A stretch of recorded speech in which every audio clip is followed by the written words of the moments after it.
আবারও ইসরায়েলের দুটি গুরুত্বপূর্ণ স্থাপনায় ভয়াবহ হামলা চালিয়েছে ইয়েমেন। আরো বিস্তারিত জানিয়ে দিব। এদিকে রাশিয়ায় ভয়াবহ ড্রোন হামলা চালিয়েছে ইউক্রেন। এবার ইউক্রেনের ড্রোন হামলায় মস্কো জুড়ে বিমানবন্দর বন্ধ। এদিকে ইসরায়েলকে রক্ত পিপাসু আখ্যা দিয়ে এরদোগানের হুঁশিয়ারি। আরো জানিয়ে দিব, এবার কাস্পিয়ান সাগরে ইরান রাশিয়ার যৌথ মহড়া শুরু। এদিকে একদিনে আরো 115 জন ফিলিস্তিনিকে হত্যা করেছে ইসরায়েল। এবার বিশেষ অভিযানে ইউক্রেনের 1195 জন সেনা হত্যার দাবি রাশিয়ার। এবং সর্বশেষে জানিয়ে দিব, এদিকে পুতিনের সঙ্গে সরাসরি বৈঠক চান জেলেনস্কি। শুনছিলেন সংবাদ শিরোনাম, এখন বিস্তারিত। তবে তার আগে অনুরোধ থাকবে, এই ভিডিওতে একটি লাইক দিন এবং কমেন্টস করে জানিয়ে দিন আপনি কোন জেলা থেকে বা কোথায় থেকে আমাদের সাথে যুক্ত রয়েছেন। এবং সংবাদের সর্বশেষ গুরুত্বপূর্ণ আপডেট পেতে চ্যানেলটি সাবস্ক্রাইব করে আমাদের সঙ্গেই থাকুন। আবারও ইসরায়েলের দুটি গুরুত্বপূর্ণ স্থাপনায় ভয়াবহ হামলা চালিয়েছে ইয়েমেন। হুতি আনসারুল্লাহ নিয়ন্ত্রিত ইয়েমেনের সশস্ত্র বাহিনী ড্রোন হামলার মাধ্যমে ইসরায়েলের এলাত বন্দরে এবং নেগেব অঞ্চলে দুটি গুরুত্বপূর্ণ কৌশলগত লক্ষ্যবস্তুতে আঘাত হেনেছে। গাজায় দখলদার ইসরায়েলের অব্যাহত আগ্রাসনের জবাবে রাতে এই হামলা চালানো হয়েছে বলে জানান ইয়েমেনের সশস্ত্র বাহিনীর মুখপাত্র ব্রিগেডিয়ার জেনারেল ইয়াহিয়া সারি। এক বিবৃতিতে তিনি বলেন, এই যুগপৎ সামরিক অভিযানে 3টি ড্রোন ব্যবহার করা হয়েছে। এর মধ্যে 2টি ড্রোন নেগেবের একটি বড় সামরিক ঘাঁটিতে হামলা চালায় এবং তৃতীয় ড্রোনটি এলাত বন্দরে আঘাত হানে। ইয়াহিয়া সারি বলেন, আল্লাহর কৃপায় এই অভিযান তার নির্ধারিত লক্ষ্য সফলভাবে অর্জন করেছে। ইয়েমেনি বাহিনীর পক্ষ থেকে আরো জানানো হয়, গাজায় আগ্রাসন ও অবরোধের বিরুদ্ধে তারা তাদের সামর্থ্য অনুযায়ী প্রতিরোধ চালিয়ে যাবে। একই সঙ্গে আরব ও ইসলামী দেশগুলোর উপর যে কোনো হামলা প্রত্যাখ্যান করবে। ইয়াহিয়া সারি আরো বলেন, ইসরায়েলের আগ্রাসন বন্ধ না হওয়া পর্যন্ত এবং গাজার অবরোধ প্রত্যাহার না হওয়া পর্যন্ত ইয়েমেনি সশস্ত্র বাহিনীর এ ধরনের অভিযান অব্যাহত থাকবে। এদিকে রাশিয়ায় ভয়াবহ ড্রোন হামলা চালিয়েছে ইউক্রেন। ইউক্রেনের 142টি ড্রোন ভূপাতিত করার দাবি করেছে রাশিয়া। শনিবার রাতে ও রোববার সকালে রাশিয়ার বিভিন্ন অঞ্চলে লক্ষ্য করে ড্রোনগুলো ছোড়া হয়েছিল। ড্রোনগুলোর মধ্যে 27টি ধ্বংস করা হয়েছে মস্কো অঞ্চলে। রাশিয়ার প্রতিরক্ষা মন্ত্রণালয় ও রাজধানী মস্কোর মেয়র সের্গেই সোবিয়ানিন বার্তা আদান প্রদানের অ্যাপ টেলিগ্রামে এ তথ্য জানিয়েছেন। সে অনুযায়ী রাশিয়ার ইউরোপীয় অংশ, কৃষ্ণ সাগর এলাকা সহ দেশটির বিভিন্ন অঞ্চলে এসব ড্রোন ভূপাতিত করা হয়েছে। রাশিয়ার বেসরকারি উড়োজাহাজ চলাচল নজরদারি করা প্রতিষ্ঠান রোভাভিয়াস্তিয়ার তথ্য অনুযায়ী ড্রোন হামলার ফলে মস্কোর 4টি বিমানবন্দর শেরেমেতেইভো, ভনুকোভো, দোমোদোদোভা ও জুকোভস্কিতে সেবা বিঘ্নিত হয়। এই বিমানবন্দরগুলো থেকে 134টি ফ্লাইট ফিরিয়ে দেওয়া হয়। মস্কোর সময় সকাল 10টা পর্যন্ত ভনুকোভো ও গ্রাবোতসেভো বিমানবন্দর বন্ধ ছিল।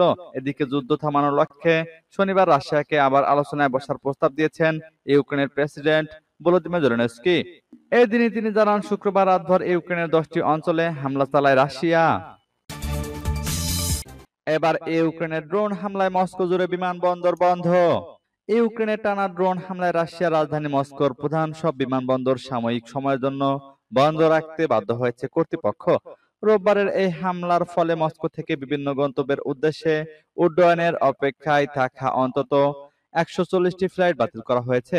রুশ কর্মকর্তাদের বরাত দিয়ে বিবিসির এক প্রতিবেদনে এই তথ্য জানানো হয়েছে।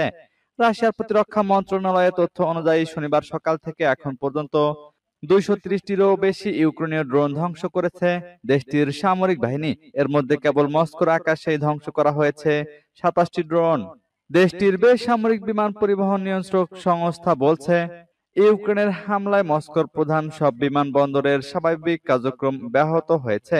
হামলার কারণে সেখানকার 130টিরও বেশি ফ্লাইটের গতিপথ পরিবর্তন করা হয়েছে। পরবর্তীতে সব বিমানবন্দরের স্বাভাবিক কার্যক্রম আবারও শুরু করা হয়েছে। এদিকে ইউক্রেনে রাশিয়ার রাতভর বিমান হামলায় অন্তত 3 জন নিহত হয়েছেন বলে দেশটির আঞ্চলিক কর্মকর্তারা জানিয়েছেন।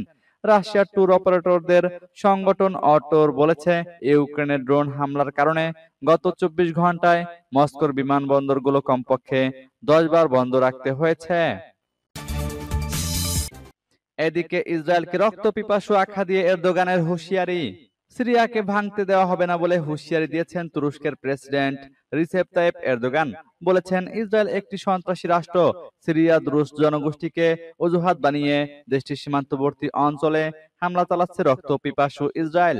বৃহস্পতিবার তুরস্কের রাজধানী আঙ্কারায় মন্ত্রিসভার বৈঠকের পর এরদোগান এসব কথা বলেন। খবর বার্তা সংস্থা আনাদোলুর তিনি বলেন, সিরিয়ার বিভাজন কখনোই মেনে নেবে না তুরস্ক। বুধবার যেমন আমরা সিরিয়ার বিভাজন বা টুকরো টুকরো হওয়ার বিরুদ্ধে ছিলাম, আজ ও আগামীকালও তেমনই থাকব। সিরিয়ার অখণ্ডতা রক্ষায় আমরা দৃঢ় প্রতিজ্ঞ।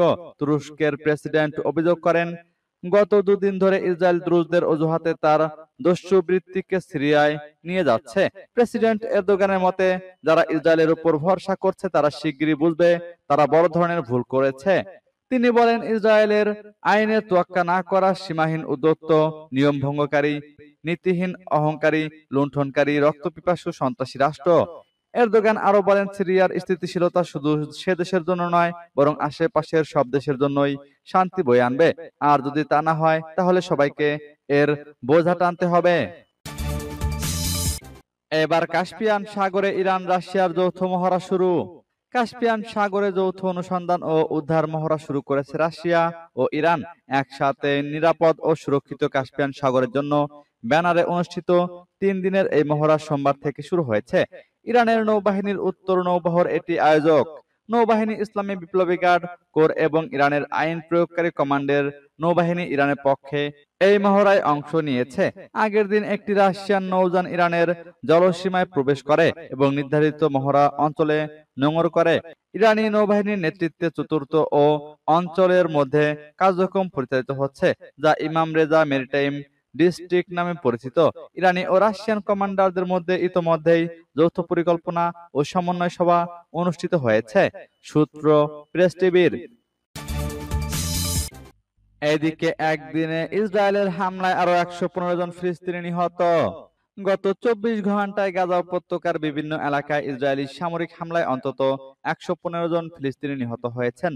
নিহতদের মধ্যে অন্তত 92 জনকে গুলি করে মারা হয়েছে। তারা বিভিন্ন স্থানে খাদ্য সহায়তা গ্রহণের জন্য অপেক্ষা করছিলেন। গাজার স্বাস্থ্য মন্ত্রণালয়ের বরাত দিয়ে সোমবার এক প্রতিবেদনে এই তথ্য জানিয়েছে বার্তা সংস্থা মেহের। প্রতিবেদন অনুযায়ী, উত্তর গাজার জিকিম চেকপয়েন্টে সহায়তা গ্রহণের অপেক্ষায় 79 জন থাকা ফিলিস্তিনি নারী, পুরুষ ও শিশুকে গুলি করে হত্যা করে বর্বর ইসরায়েলি বাহিনী। অন্যদিকে দক্ষিণে রাফা ও খান ইউনিসে খাদ্য বিতরণ পয়েন্টে নিহত হয়েছেন আরো 13 জন। এছাড়াও গত 24 ঘন্টায় অনাহারে আরো 19 জন ফিলিস্তিনির মৃত্যু হয়েছে বলে জানিয়েছে গাজার স্বাস্থ্য কর্তৃপক্ষ। আল জাজিরার প্রতিবেদনে বলা হয়েছে, গাজার হাসপাতালগুলোর জরুরি বিভাগগুলো অভূতপূর্ব সংখ্যক অনাহারী মানুষের চাপে উপচে পড়ছে। সেখানে রোগীদের সামলাতে হিমশিম খাচ্ছে কর্তৃপক্ষ ও চিকিৎসকেরা। গাজায় 2023 সালের অক্টোবর থেকে শুরু হওয়া ইসরায়েলি আগ্রাসন ও টানা অবরোধের পর চলতি বছরের শুরুতে একটা অস্থায়ী যুদ্ধবিরতিতে কিছুটা স্বস্তি পায় ফিলিস্তিনিরা। তবে মার্চের শুরুতে আবার হামলা চালানো শুরু করে ইসরায়েল এবং গাজার উপর সম্পূর্ণ অবরোধ চাপিয়ে দেয়। ইসরায়েলি অবরোধের মুখে 2025 সালের 2রা মার্চ থেকে গাজা উপত্যকায় কোনো ধরনের আন্তর্জাতিক মানবিক সহায়তা প্রবেশ করতে পারেনি। এদিকে বিশেষ অভিযানে ইউক্রেনের 1195 জন সেনা হত্যার দাবি রাশিয়ার। ইউক্রেনীয় বাহিনীর উপর নজিরবিহীন অভিযান চালানোর তথ্য জানিয়েছে রাশিয়া। বিশেষ এই অভিযানে ইউক্রেনের 1195 জন সেনা নিহতের দাবি করেছে রাশিয়ার প্রতিরক্ষা মন্ত্রণালয়। দেশটির রাষ্ট্রীয় সংবাদ সংস্থা তাস নিউজ তাদের এক প্রতিবেদনে এ তথ্য জানায়। সংবাদ সংস্থাটি জানায়, বিশেষ অভিযানের অংশ হিসেবে জাপোরিজিয়ায় অঞ্চলের মালায়া, খেরসন অঞ্চলের বেশ কয়েকটি শহর সহ বিভিন্ন এলাকায় ইউক্রেনীয় সমরাস্ত্র ও একাধিক আঞ্চলিক প্রতিরক্ষা ব্রিগেডের উপর হামলা চালায় রুশ বাহিনী। হামলায় ইউক্রেনের উত্তরের এলাকায় 155 জন, পশ্চিম যুদ্ধক্ষেত্রের এলাকায় 230 জনের বেশি, দক্ষিণ যুদ্ধক্ষেত্রের এলাকায় 125 জন, কেন্দ্রে 450 জনের বেশি, পূর্ব যুদ্ধক্ষেত্রের এলাকায় 190 জন এবং দনপ্রের যুদ্ধক্ষেত্রে 45 জনের বেশি সেনা সদস্যকে হারিয়েছে কিয়েভ। উত্তর, পশ্চিম এবং দক্ষিণ যুদ্ধক্ষেত্রের ইউনিটগুলোতে বহু সমরাস্ত্র, বিমান বাহিনীর ব্রিগেড এবং অ্যাটাক রেজিমেন্টের সদস্যদের উপর আঘাত করা হয়েছে। এদিকে পুতিনের সঙ্গে সরাসরি বৈঠক চান জেলেনস্কি।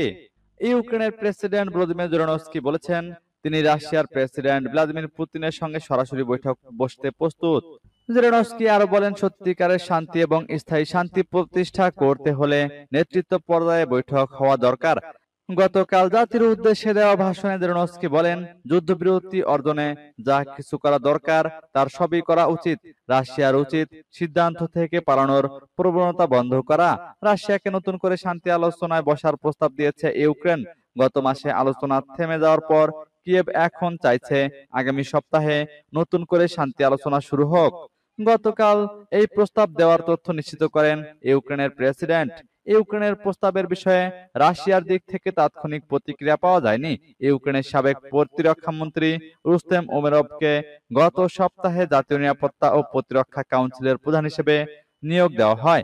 তাকে শান্তি আলোচনায় গতি আনার দায়িত্ব দেওয়া হয়েছে। চলতি বছরের শুরুর দিকে তুরস্কে অনুষ্ঠিত 2 দফা শান্তি আলোচনায় ইউক্রেনের প্রতিনিধি দলের নেতৃত্ব দিয়েছিলেন ওমেরভ। তবে বন্দী ও নিহত সেনাদের মরদেহ বিনিময়ের বিষয়ে একটি চুক্তি ছাড়া আলোচনায় তেমন কোনো অগ্রগতি হয়নি।